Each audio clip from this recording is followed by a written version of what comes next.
Morning, everybody. Happy Wednesday and happy third video that I'm filming from this very spot in this very outfit with this very dog joining me. He's like, why did you wake me up? I was sleeping.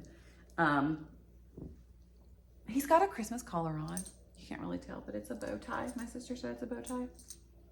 Anyway, Coda's with me. I don't know where any of the other three dogs are. Hopefully they're not eating things. But I've been doing some filming since I had some time to do it in the peace and quiet of having no children. So what we are talking about today, this morning, I have been on a GLP-1 journey, you guys know, for over 2 years now at this point. I've lost 85 pounds. Are you bored with me? I've lost 85 pounds and I am continuing to kind of, go along with this whole thing. I've actually am considering maybe I'm not done losing weight yet. I don't know. I kind of mentioned that in my update video on Monday. We're discussing this. We're thinking about things. But what I wanted to share with you guys today are what my personal biggest mistakes were on my Mounjaro journey, because I have made quite a lot of them. 1, 2, 3, 4, 5, 6, 7 that I have written down. And I'm sure there's a lot more that I could touch on as well. But these are the first ones that sort of came to my head when I was planning this video out. Now, if you do these things, I'm not saying that you're necessarily wrong, but they were wrong for me. And I try to share that here on my channel and all the things. Let me know your thoughts down below, not only on what my mistakes were, but what your personal ones were as well. So let's go ahead and jump right on into it. The number one mistake, if I was looking back on my journey and I could change one thing, and some of you guys are gonna be like, I told you so, mic drop, should have listened to me. So many of you are gonna say this, but the number one thing is not, I wish that I could go back and not take the fenter-me. If you've been around that long, in the very, very beginning of my journey, 2 years ago, Mounjaro was very new. Not many people had taken it. Doctors were just hearing about it in terms of weight loss. And when I got on it, my doctor also prescribed fenter-me because he had heard that the 2.5 milligram dosage sometimes doesn't take effect right away. And so there's this buildup period. If you want to lose weight, take both of them. So I did so for about 6 weeks. And so many of you guys commented on it. And I'm with you now. At that time, I was defensive. Like, I'm listening to my doctor, and I'm listening to my doctor. He told me to take it the first month, 6 weeks, and then to stop it. And that's what I'm doing.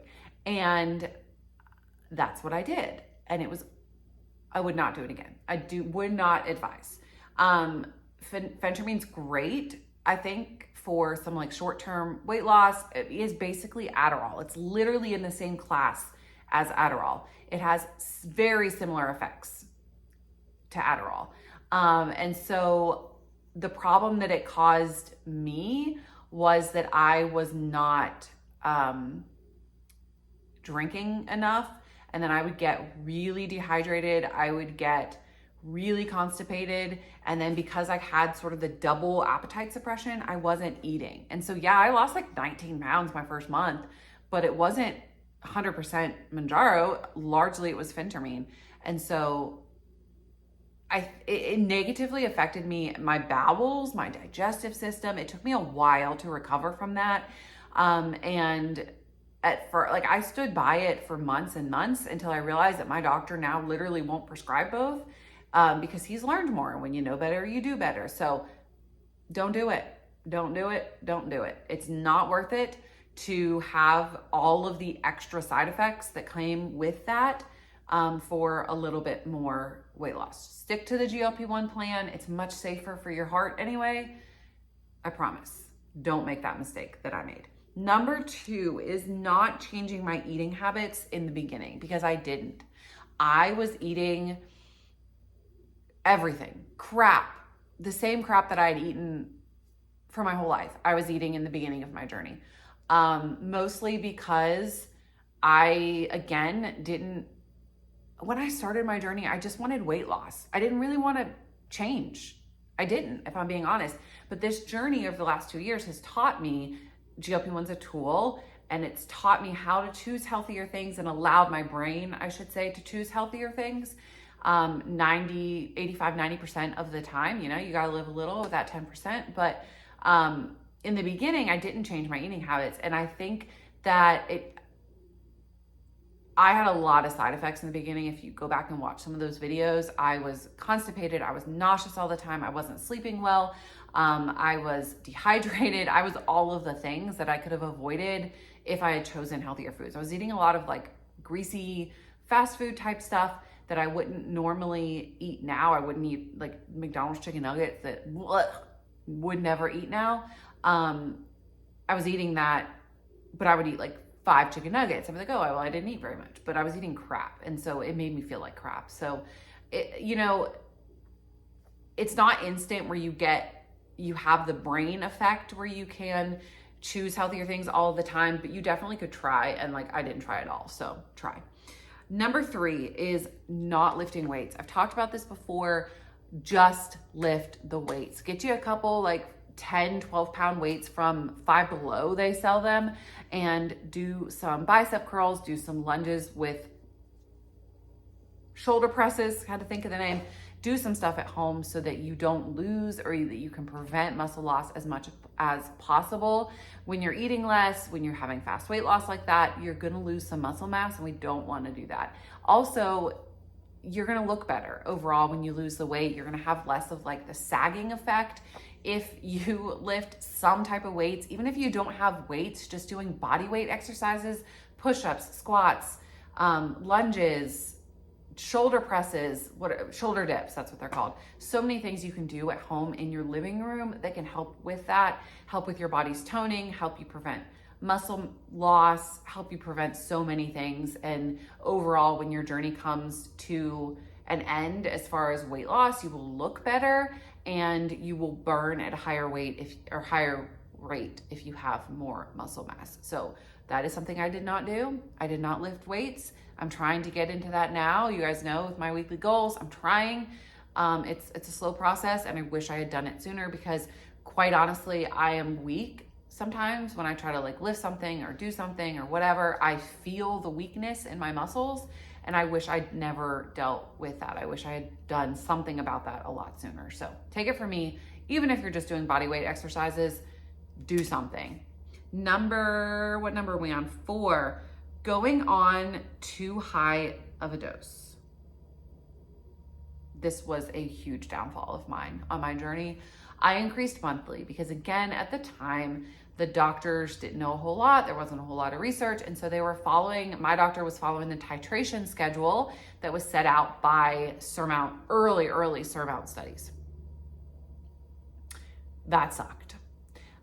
There were, I can think of at least 2 of the jumps from 7.5 to 10 and from 10 to 12.5 that I did not need to make the jump at that time. 7.5 to 10 for me was awful. So awful. I almost quit. I've said this so many times. That was the worst one. I 100% in my heart feel like I could have stayed on 7.5 my entire journey and have lost weight. If I had done all these other things, like changing my eating habits, all of that, I could have lost the same amount of weight, if not more weight, than I did on higher dosages through making myself absolutely miserably sick. If you don't need to increase, if you're still losing weight, then don't do it. Just wait until your body hits a true stall and you truly need to go up. Because I've said this before, once you go up all the way, there's nowhere else to go. Once you get to 15, which I never did, I never maxed out except like 1 week, and that was awful as well.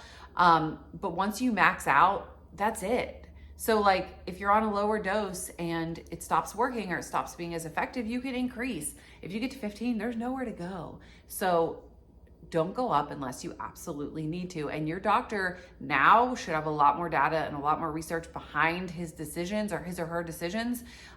So ask questions and fight for yourself and fight for your dang side effects. Because trust me, you don't want them if you don't need them. I don't even know. The next one. Thinking that it would cure all of my problems. For my whole life, I thought that weight was my issue, right? Like if I could just be skinny, then everything else would be perfect as well. And that is not true. It's not true. all it did was shift my problems or make my problems different things, right? So like before okay, so let's take clothing, for example. Before, I wouldn't want to wear things or I'd feel uncomfortable in things because I felt like people would say like, oh, she's too fat to wear that. Now, I feel uncomfortable sometimes in clothes because I feel like people think that I am too old to wear that or dressing too provocatively or whatever. So the worry just shifted. It just changed. And so I think having the idea or going into it with the idea that losing weight will make everything better and that Mounjaro is your answer to perfect happiness forever is just blindly thinking something that's not true. And so it fixes a lot of things. It turned off my anxiety. Like it did a lot, but it didn't cure all of my problems. And so it didn't cure my food addiction. It didn't cure it. It's helping me to manage it, which is why it's something that you have to be on for life. That's literally my next point is I thought that this was something that I would be on temporarily and then that I could get off. And that is not true, at least for me. I know that there are people that can do it, but I stand by saying that if you are somebody that can go off of it and still maintain your weight loss and you maybe didn't have the true hormone deficiency to begin with. I stopped for about 6 weeks when the original $25 coupon went out, and it was like, I cannot even explain how I felt after about 2 or 3 weeks getting off of the medicine. The food noise was back, the constant hunger was back. Not even so much the hunger, but the constant thinking about food and the constant like, what's my next meal gonna be? How many calories is it? Oh, I've talked before about how much I hate counting calories. If you're treating a GLP-1 hormone deficiency, it's something that you're gonna have to treat for the long term. And now all of the research suggests the same thing. Like it's a long-term thing. Obesity is a disease. You cannot cure it. You can, what's the word I'm looking for? Maintain, control. You can control it. So me naively thinking that I could get off of it, I'm so glad that I learned the lesson very quickly and I hopped right back on after about 6 weeks, but that is a lesson I learned. I thought I could go off of it after losing most of the weight that I wanted to lose. Just not the case for me. And again, probably not the case for you, because overwhelmingly people that go off of the medicine gain most of their weight back within like a year. So, I never want to go back to feeling how I felt before. And so I'm a lifer. It's just what it is. Am I saying that I won't ever like cycle a few weeks off if it becomes ineffective? No, that might happen. But like in some form, GLP-1s are going to be in my life for the long haul. So, and the last one is listening to the opinions of others. I was very guilty of this in the beginning. I would get so offended. Not many people in the beginning knew about it in my real life, or like, you know, not YouTube life, but even on YouTube, the comments that I would get from random people, like just eat less and exercise, like you wouldn't be fat if you didn't eat that or whatever, really got to me. And so I got to the point for a while where I just wouldn't even share, especially to people in my real life, that I was taking it, because I would get comments from people like, oh, well, you would eat more if you weren't on Mounjaro, or that's the Mounjaro talking about not eating, whatever. I would get a lot of comments about it and it would really irritate me and I would get offended. And some of you have seen comments where I'll snap back like, girl, I still am not afraid to snap back. Like I'm not the one most often to try and like rude comment, because your girl's gonna snap back. But at the same time, I was letting those things affect me. And so I would encourage you, if you are somebody that you feel like the opinions of others would affect you or deter how you feel about it, just keep it to yourself. You know, like we're doing this for us. And as long as we're healthy and happy, then what other people think just really doesn't matter and shouldn't matter.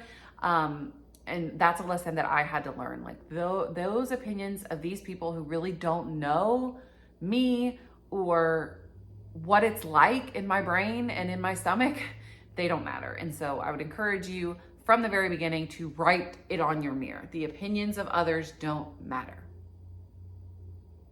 In lipstick, red lipstick. Others' opinions doesn't matter. I'm doing this for me. Write something on your mirror, on your refrigerator that you see every day that reminds you that people are going to have opinions, people are going to have thoughts, people are going to express those thoughts, but in the end, it doesn't matter what other people think. As long as you're doing this the healthy, right way, then you're doing what's best for you and your body, and only you and your doctor know that. So don't listen to all of the opinions of random people, especially random people online, because people like to say lots of things behind a keyboard that they would never really say in life to your face. So keyboard warriors are a sad thing. So that's my biggest mistakes. What are yours? I want to hear it. What are your biggest mistakes? What do you wish that you could do differently on your GLP-1 journey? Or have you done any of these mistakes that you wish you wouldn't have done? Have you done these and they worked for you? I don't know. Let me know down below. I'm always open to hearing your thoughts and opinions. Don't forget to enter the giveaway. If you've not yet, that video was posted Monday. It was my update video. Go watch that one and enter the giveaway. I will announce a winner. Today's Wednesday. When you guys are watching this on Monday, the winners will be contacted via Instagram. We're gonna have 2 cash prizes given out. So don't forget to go enter that.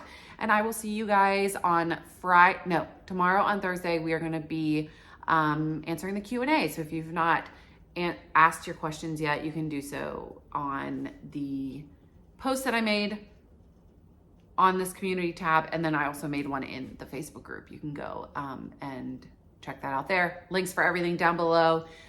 For Amazon store, for needles and all of the things, alcohol wipes, Facebook groups down below, Orderly link is down below if you're still wanting to sign up. Great deals going on there. So yeah, thanks so much for watching this video, and I will see you guys tomorrow. Have a great day, guys. Bye.